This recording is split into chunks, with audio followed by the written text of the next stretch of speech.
নমস্কার প্রিয় দর্শক বন্ধুরা, কেমন আছেন সবাই? আজকের এই ভিডিওটি শুধু একটি ধর্মীয় আলোচনা নয়। আজকের এই ভিডিওটি আপনার আমার জীবনের সবচেয়ে বড় সমস্যাগুলোর উত্তর খোঁজার এক পবিত্র যাত্রা। মানুষ আজ সব কিছু পেয়েও অশান্ত। টাকা আছে কিন্তু শান্তি নেই, সম্পর্ক আছে কিন্তু বিশ্বাস নেই, স্বপ্ন আছে কিন্তু দিশা নেই।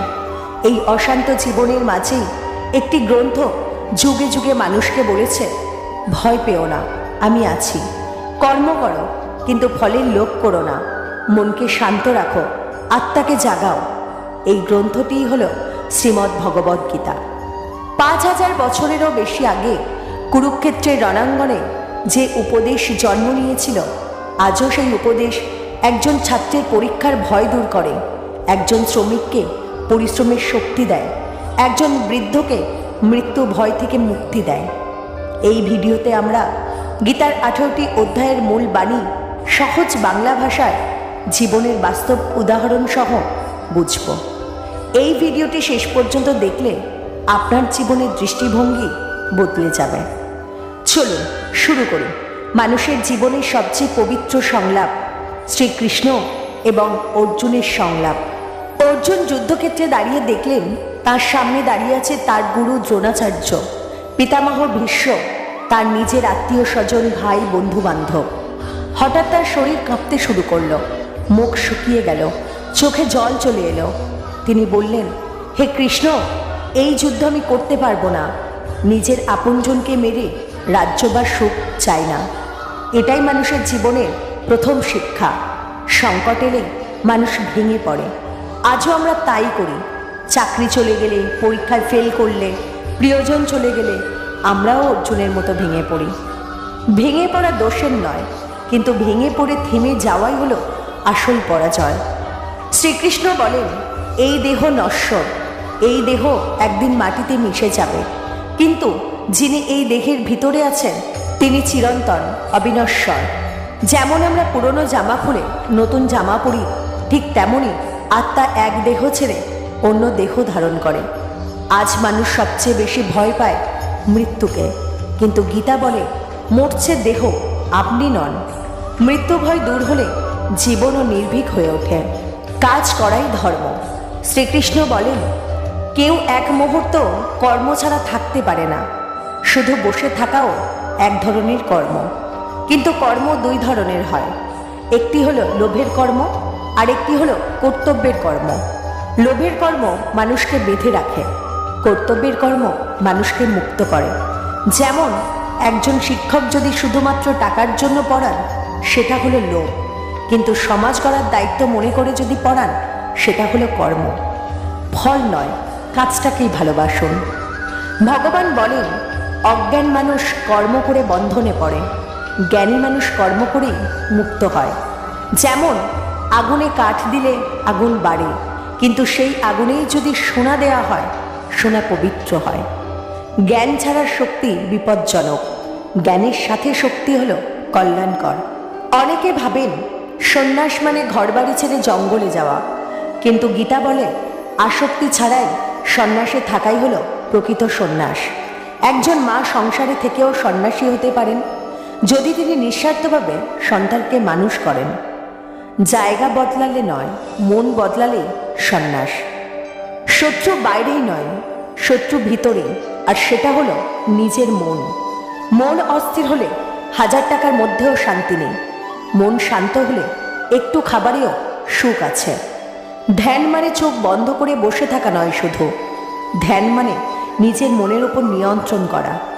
যিনি মনকে জয় করেন তিনিই প্রকৃত বিজয়ী। গাছের পাতায় পাতায়, নদীর কলকল ধ্বনিতে, শিশুর হাসিতে, সূর্যের আলোয়, সবখানেই ঈশ্বর রয়েছেন। ভগবান দূরে নন, আপনার চারপাশেই আছেন। মানুষ যেমন জীবন কাটায়, মৃত্যুর সময় মনও তেমনটাই হয়। যিনি সারা জীবন ভগবানের স্মরণে থাকেন, শেষ মুহূর্তেও তাঁর মন ভগবানে লীন হয়। আজ আপনি যেমন, আগামীর আপনার ভবিষ্যৎও তেমন হবে। ভক্তি মানে শুধুই পুজো নয়, ভক্তি মানে আন্তরিকতা। শুদ্ধ মনে করে একটি প্রণাম করাও 1000 কোটি টাকার দানের চেয়ে বড় হতে পারে। ভগবান হৃদয় দেখেন, ভোগ নয়। শ্রীকৃষ্ণ বলেন, সবচেয়ে শক্তিশালী আমি, সবচেয়ে সুন্দরও আমি। পাহাড়ের দৃঢ়তা, নদীর প্রবাহ, সূর্যের তাপ সবই ঈশ্বরের শক্তির প্রকাশ। প্রকৃতিকে ভালোবাসা মানে ঈশ্বরকে ভালোবাসা। অর্জুন ঈশ্বরের যে রূপ দেখলেন তা ছিল ভয়ঙ্কর এবং অপার সৌন্দর্যময়। একদিকে সৃষ্টি, অন্যদিকে প্রলয়। ঈশ্বর কেবল দয়ালু নন, তিনি নিয়মও। জ্ঞান কঠিন, ধ্যান কঠিন, কিন্তু ভক্তি সহজ। শিশুর মতো নির্ভর করাই ভক্তি। সরল হৃদয়ে ঈশ্বর সবচেয়ে বেশি বাস করেন। আমাদের শরীর হলো একটি যন্ত্র, আর আত্মা হলো তার চালক। গাড়ি ভাঙলেও ড্রাইভার মরে না। শরীর নয়, আত্মার যত্ন নিন।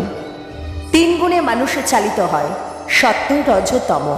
সত্যগুণ হলো শান্ত এবং পবিত্র, রজগুণ হলো লোভী, কর্মব্যস্ত, আর তমগুণ হলো অলস, অন্ধকার। সত্যগুণ বাড়ালে জীবন আলোকিত হয়। এই জগৎ সংসার একটি উল্টো গাছের মতো, মূল উপরে অর্থাৎ ঈশ্বর, আর ডালপালা নিচে মানে আমরা। মূলকে ধরলে জীবন স্থির হয়। মানুষের মধ্যে 2টি গুণ আছে, দেবগুণ এবং অসুর গুণ। দেবগুণ হলো দয়া, ক্ষমতা, সত্য, আর অসুর গুণ হলো অহংকার, হিংসা, লোভ। মানুষ জন্মে নয়, কর্মে দেবতা এবং দানব হয়। যার যেমন বিশ্বাস তার জীবন ঠিক তেমনই।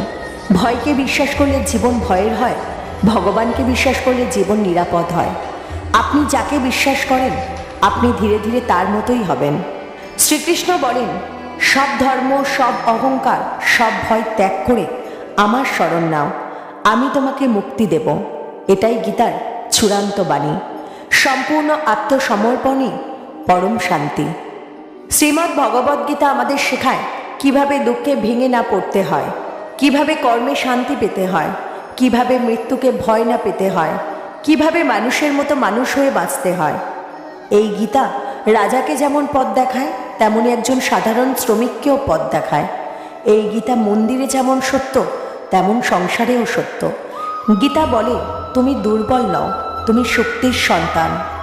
আপনারা যদি এই ভিডিওটি শেষ পর্যন্ত দেখে থাকেন তাহলে নিশ্চয়ই আপনার হৃদয়ে গীতার একটি বীজ রোপিত হয়েছে। অনুগ্রহ করে ভিডিওটি লাইক করবেন, আপনার অনুভূতি কমেন্টে লিখে জানাবেন, আর নিয়মিত এমন গীতা, পুরাণ এবং জীবনের আলো পেতে আমাদের চ্যানেলটি সাবস্ক্রাইব করে রাখবেন। আপনার একটিমাত্র সাবস্ক্রাইব আমাদের আরও শত শত মানুষের কাছে গীতার আলো পৌঁছে দিতে সাহায্য করবে।